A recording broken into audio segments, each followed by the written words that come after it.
good out on the roads, and downtown Detroit is looking good as well, filling up with people hoping to make a difference in the battle against breast cancer. This is a tremendous event, a great showing of support. The annual Susan G. Komen Race for the Cure fundraiser is taking place today at Comerica Park. And that's where we find 7 Action News reporter Kim Russell. So Kim, 40,000 people participated in the race last year. What are organizers expecting today? All I know is that there is a huge crowd out here, and because there's such a huge crowd, it's hard to hear. That's why I'm holding this earpiece in. But what I'm really excited about is that this is the 7 Action News Race for the Cure team, and we are extremely excited to be out here supporting this great cause. In our newsroom, Alicia Smith is known as the cheerleader of these sort of causes. Tell me what you're thinking as you see all these people from our station out here. I'm inspired, actually, because every year we come out here and there's such a wonderful crowd, a sea of pink, families coming together, coworkers from different businesses across the community, and survivors. And that's really what it's all about, is, you know, beating breast cancer and coming together, and we're going to do it. Yes. And this is an especially important cause here at Channel 7. We have a survivor of our own, Marietta English.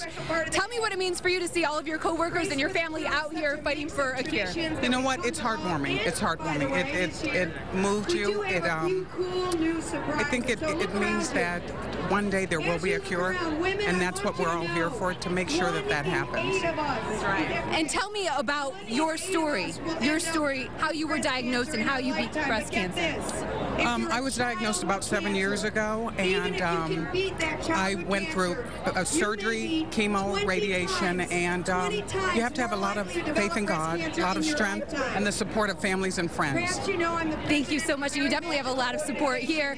Is there any advice that you want to tell people to save other lives? The advice I would give them is to be strong, have a strong faith in God, and know that one day there will be a cure. That's the advice. That's the goal of this event. And the Channel 7 team is not the only corporate team out here. We also have a team from Kelly Services, and Hope Bradford is from that team.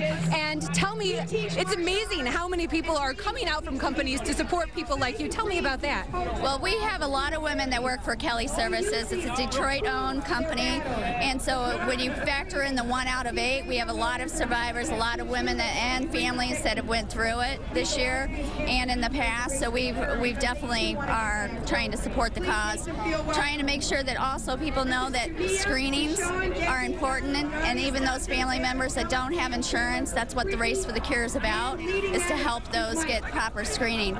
Screening saved my life, and I'm hoping it will save others too. And it's also saving lives of your coworkers. Correct, absolutely. We've emphasized screening, and there's been several people that have been diagnosed early and going through treatment right now just because of screening or early detection. What do you want to say to people who are afraid to get screened, who are afraid to take that step? If you've got to get cancer, breast cancer is one that they know a lot about, so early screening can save your life.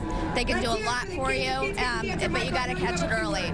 So the screening, the mammograms are uncomfortable, but they're coming out with new technology. Hermanos is a great endeavor with that, with the grant money that Race for the Cure is getting, and so they're trying to make it more comfortable for us, but until then, go ahead and get the mammograms. Thank you so much for taking the time to speak with us. I also want to show you again, these are the teams out here. We got the Channel 7 team, lots of excitement. This event is a huge fundraiser for Komen, has raised $23 million since it started in 1992. If you want to come out, you can still come out. We're right in front of Comerica Park. Live, Kim Russell, 7 Action News.